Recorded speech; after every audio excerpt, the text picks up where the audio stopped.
আসসালামু আলাইকুম। আশা করি আল্লাহর রহমতে সবাই সহি সালামতে ভালো আছেন। আমি আজকে বানাবো বরবটি দিয়ে কই মাছ রান্না। দেখুন কেমন সুন্দর একটা কালার এসে, মাশাআল্লাহ। আপনারা এইভাবে তৈরি করে খুব মজা করে পরিবেশন করতে পারেন। তবে চলুন রেসিপিটা শুরু করি। এখানে একটা প্যানে আমি পরিমাণ মতো একটু তেল গরম করে নিয়ে নিয়েছি। তারপর 3টা কই মাছ হলুদ এবং লবণ লাগিয়ে নিয়ে নিয়েছি। আর কই মাছগুলো একটু কেঁচা করে কেটে নিয়ে নিয়েছি। তেল গরম হওয়ার পর আমি মাছগুলো দিয়ে দিব। মাছ দিয়ে আমি মাছগুলো ফ্রাই করে নিয়ে নিব। তারপরে কিছুক্ষণ পর এক সাইড মাছগুলো যখন ফ্রাই করা হয়ে যাবে তখন আমি মাছগুলো উল্টে দিই। উল্টে দিয়ে অপর সাইডটা একটু ফ্রাই করে নিয়ে নিব। মাছগুলো উল্টে দিলাম। উল্টে দিয়ে অপর সাইডটা আবার কিছুক্ষণ ফ্রাই করে নিয়ে নিব। কিছুক্ষণ পর যখন মাছগুলো ফ্রাই করা হয়ে গেছে, দেখুন এবার আমি মাছগুলো উঠিয়ে নিয়ে নিব।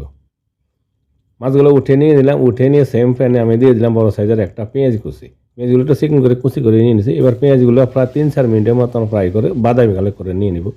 পেঁয়াজগুলো একটু বাদামি কালার করে নিয়ে রান্না করলে একটু রান্নাটা মজা হয়। দেখুন পেঁয়াজগুলো বাদামি কালার হয়ে গেছে। এসে বেশি বাদামি কালার করলে কিন্তু জ্বলে যাবে। এবার দিয়ে দিলাম আদা চা চামচ আদা বাটা, আর আদা চা চামচ দিয়ে দিলাম রসুন বাটা। আদা রসুনগুলো আবার প্রায় 30 সেকেন্ডের মতন আমি একটু ফ্রাই করে নিয়ে নেব। এতে করে আদা রসুনের যে একটা কাঁচা গন্ধ থাকে, গন্ধটা চলে যায়। আদা রসুন ফ্রাই করে নেওয়ার পরে এবার দিয়ে দেবো আমি কিছু মশলা। এখানে নিয়ে নিলাম 1 চা চামচ হলুদের গুঁড়ো, 1 চা চামচ শুকনো মরিচের গুঁড়ো, আর 1 চা চামচ নিয়ে দিলাম ধনিয়া গুঁড়ো, আর জিরা গুঁড়া দিয়ে দিলাম আধা চা চামচ। জিরা গুঁড়ো সবসময় কিন্তু ধনিয়া গুঁড়োর থেকে কম দেওয়া লাগে।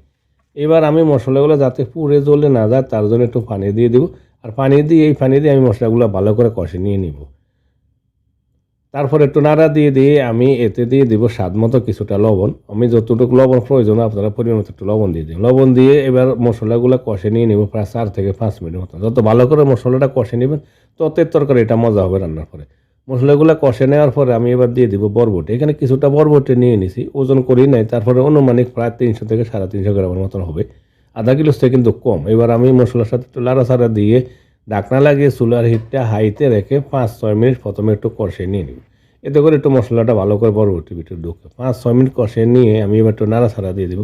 এবার নাড়াচাড়া দিয়ে আমি এতে দিয়ে দিব কিছুটা জলের পানি। আমি মাখা মাখা জল রাখবো, তাই বেশি জল দিই না। কিছুটা জলের পানি দিয়ে আবার একটু নাড়াচাড়া দিয়ে দিব। নাড়াচাড়া দিয়ে আমি প্রথমে বরবটিগুলো ঢাকনা লাগিয়ে 7 থেকে 8 মিনিট মিডিয়াম হাইটে রেখে একটু রান্না করে নিয়ে নিলাম। দেখুন এতে করে বরবটিগুলো কিন্তু অনেকটা নরম হয়ে গেছে।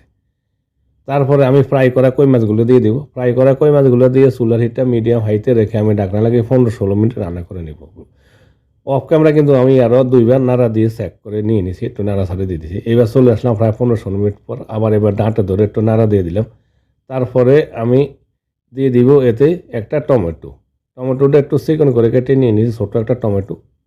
বেশি টমেটো দেয় নাই। আমার বরবটিগুলো কিন্তু নরম হয়ে গেছে, মাছ তো রান্না হয়ে গেছে। আমি 15-16 মিনিট রান্না করে নেওয়ার পরে এবার ঢাকনা লাগিয়ে আরও 5-6 মিনিট একটু রান্না করে নিয়ে নিলাম। তারপরে দিয়ে দিলাম কিছুটা ধনিয়া পাতা। টমেটোটা আমি কিন্তু একেবারে গলে নেই না, মানে একটু নরম করে নিয়ে নিয়েছি, তাহলে একটু খাওয়ার সময় একটু মজা লাগে, একটু কামড় দিয়ে খেতে। এবার ধনিয়া পাতা দিয়ে আরও 2 মিনিট রান্না করে নিয়ে নিলাম। 2 মিনিট পর চলে আসলাম। দেখুন হয়ে গেছে ঝটফটভাবে তৈরি আমাদের বরবটি দিয়ে কই মাছ রান্নার রেসিপি। এবার সুন্দর একটা কালার এসে, মাশাআল্লাহ। দেখুন গরম গরম বাতাসে আপনারা জাস্ট মজা করে খেতে পারেন। সবাই ভালো থাকুন, সুস্থ থাকুন। আল্লাহ হাফেজ।